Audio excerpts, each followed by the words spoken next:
Whether you like it or whether you don't like it, it's the best thing going today.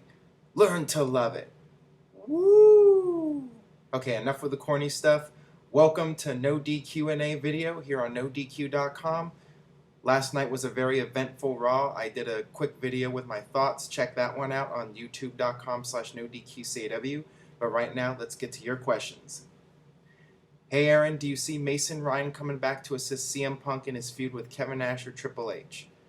No, I do not. I'm not sure what's going on with Mason Ryan right now, but considering that all the SmackDown superstars are going to be on Raw for the foreseeable future, it's not looking good for somebody like Mason Ryan. He already was not getting much TV time, and it's just going to get worse for him, unfortunately. Hey Aaron, what are your thoughts on Rick Steiner getting a WCW title opportunity against Lex Luger? Also, do you think we'll see Batista or Y2J back in a WWE ring in the next 12 months? Yeah, I actually remember the whole Rick Steiner deal with Lex Luger. I think it was around 1991. I was probably like 8 or 9. It was somewhat of like an early version of Eugene versus Triple H. Like Rick Steiner was like the big dumb guy, but he was the lovable dumb guy, and he's like, I can beat him, I can beat him. Yeah, I thought that was pretty entertaining back in the day. And as far as Batista or Chris Jericho go, anything's possible.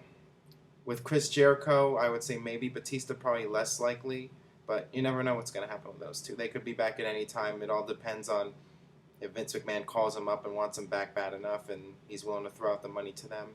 But I think both of those guys are happy being away from the spotlight right now. All right, let's see what we have here. Would you pay to see X-Pac versus Kevin Nash? No. Do you think the brand extensions are over and anyone can appear on any brand? I don't know if the brand extension is over. Like I said in the previous video, it could be a situation where WWE is testing the waters out, maybe trying to get the ratings up, trying to get the house show numbers up. You know, football's coming up, Monday Night Football. The ratings are already going to go down. They're just trying to keep things from getting too bad. So, we'll have to wait and see on that. It could go either way. Has the brand extension really been going on lately? I mean, guys have been appearing on every show as it is. So, I don't know. Is CM Punk versus Triple H a good idea, or should they have sticked with Kevin Nash as the badass?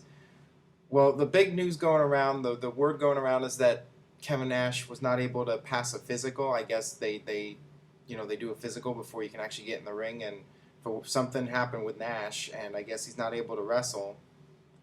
And the weird thing is that if that was the case, they knew Nash was not going to be able to wrestle going into Raw. Why did they book it the way they did? Why did they announce Kevin Nash versus CM Punk and then do the thing with Kevin Nash powerbombing CM Punk, only for them to change it at the very end of the show? I thought that was really strange.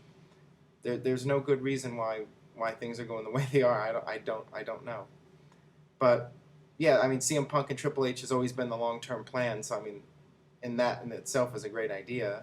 I mean, that's a great storyline right there with those two. But yeah, the plan was for it to be at Survivor Series, and now they're pushing it up because of the whole situation with Nash. So I don't know. I don't think it's a really great idea to push it this fast. I think it would be better to do a slow build, but whatever. There's only so many things you can control right there. Hey Aaron, do you think it would be fit that Kane with his mask have his last feud against The Undertaker, and for his final match to be Kane versus Undertaker in a Hell in a Cell, maybe at a SummerSlam or Survivor Series pay-per-view? Okay, they already did a Hell in a Cell match in 2010, and it was not pretty. It was a really bad match. So I do not think they should do Kane versus Undertaker again in any kind of match.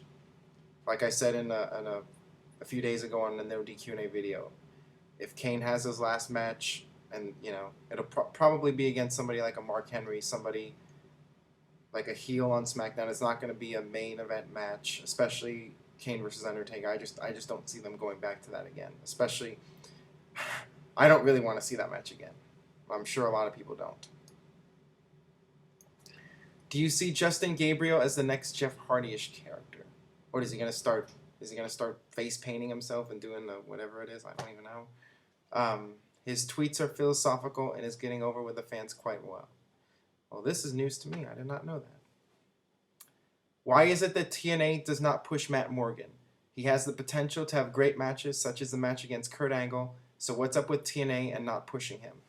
Well, they did push him back in 2009, I believe, for Bound for Glory. They did the big match with him versus Kurt Angle, and I think Kurt Angle won. I don't remember for sure, but I know like they made a big deal out of saying Matt Morgan could really go with Kurt Angle, and in typical TNA fashion, they never really went anywhere with it. You know, they start to push a guy and then they give up on him and they push somebody else. They push one of the veterans. You know, I'm really tired with the whole TNA deal where they're doing the young guys versus the veterans. I have respect for you, but I'm gonna kick your ass. Blah blah blah. It's like it's the same storyline done to death, and it's just a whole company-wide problem with TNA. It's not just Matt Morgan. It's a lot of the guys that they just don't know how to market them. It's just that's the bottom line, and it's not Matt Morgan's fault. He's a good worker. He's a big guy. They should be able to do something with him, but you know it's TNA. What can you say? All right. Why was Nathan Jones such a flop? They hyped him up to be this unstoppable beast, yet he was taken off the card for WrestleMania 19. He was just really, really, really green. The guy was not ready to be on national television.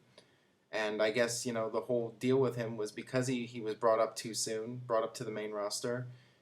It kind of, you know, got to his head and he wasn't sure how to handle himself. And sure enough, like about 6 months after that, 6 months after WrestleMania 19, he ended up quitting. So yeah, it was just a situation where they should have kept him in a developmental program longer, but they decided to try to bring him up right away, and it just didn't work out. So there you go. All right, that about does it for NoDQ&A on NoDQ.com. Send a question to formspring.me/Aaron Rift. Leave a comment. Let me know what you thought about this video on youtube.com/NoDQ&AW. And my question to you guys for today is, do you think it's time for the brand extension to end? Should they just keep it as one brand on 2 shows, or should they keep the brand extension going? Let me know what you think. Let me know what your ideas are. Maybe should they keep it going for a couple months, or should they do it as a full-time thing? Let me know what you think, and we'll see you next time on No DQ&A video.